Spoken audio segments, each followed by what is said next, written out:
what are the sources of renewal? I want to go through three of them briefly.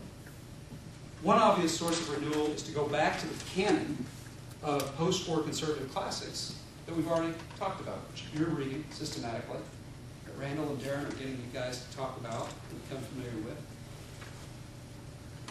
What are the principles in there? You know, what we don't need, and this goes without saying, we don't need a lot of little Russell Kirks walking around, a lot of little Richard Weavers walking around. Or, first of all, these people were absolutely sui generis. You will never have a Russell Kirk again. He wore a cape. He walked through Ann Arbor with a cape on and his cane, you know, and the cane was just for show. Richard Weaver was also, these are really eccentric, interesting people. But we don't need just to imitate them, but we do need to read their books and study them for the principles that we can apply today. So I'm not going to belabor that because that's what your program the rest of your year is about. Let me go to a couple of other sources of renewal that you may not have too much exposure to in the course of the next 7 or 8 months. I'd like to set this up by asking who inspired the conservatives we admire, the Russell Kirks, the Montagues, etc. And one answer to that is America's founders.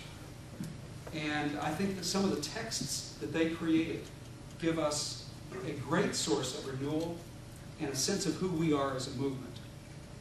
Let me just go real briefly into 3 texts. Take the Declaration of Independence.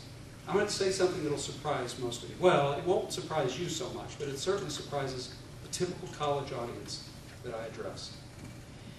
We've all been trained to believe that it's the first part of the Declaration of Independence, when in the course of human events, blah, blah, blah, we hold these truths to be self-evident, blah, blah, blah. And the very end, we, lives, fortunes, and sacred honor. That's what we study in the Declaration of Independence. It's an elegant statement of political philosophy. And we're right to remember it. But you know something? To the founders in 1775, 1776, on the eve of this momentous break with the British, it was not so much a lovely political philosophy that was inspiring them as a jealous determination to guard their ancient rights as Englishmen.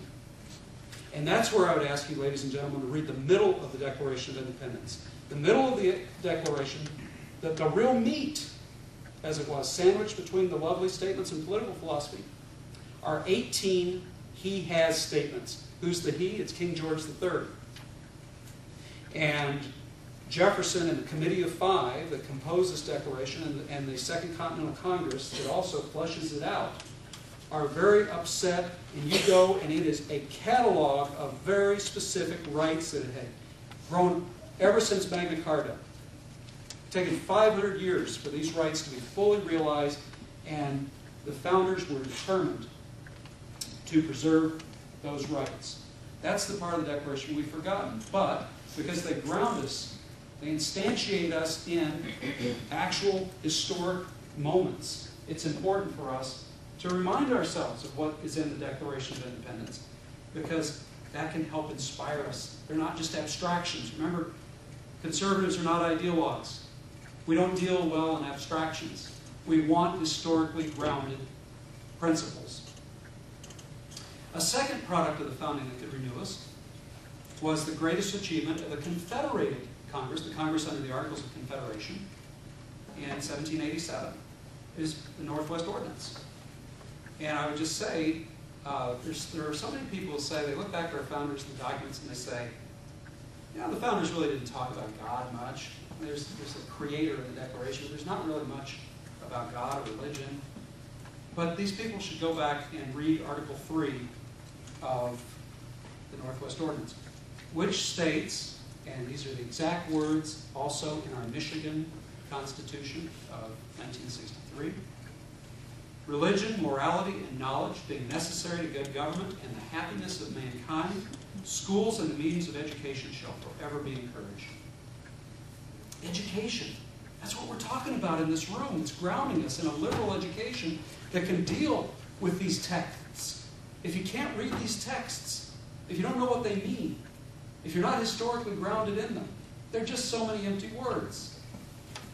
Our renewal must go from a fairly sophisticated understanding of the text. The third document of the founding that can renew us, of course, is its greatest creation. It's the Constitution of 1787. It's the product of arguably the most remarkable gathering in human history.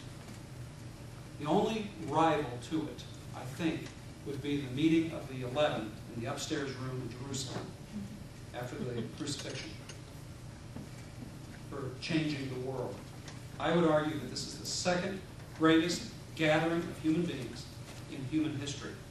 And I would urge you to read not just the Constitution they created, but read the debates in Max Ferrand's 2 volumes that have Madison's notes and other founders' notes about what actually happened and how they debated slavery and how they debated federalism. It's fascinating.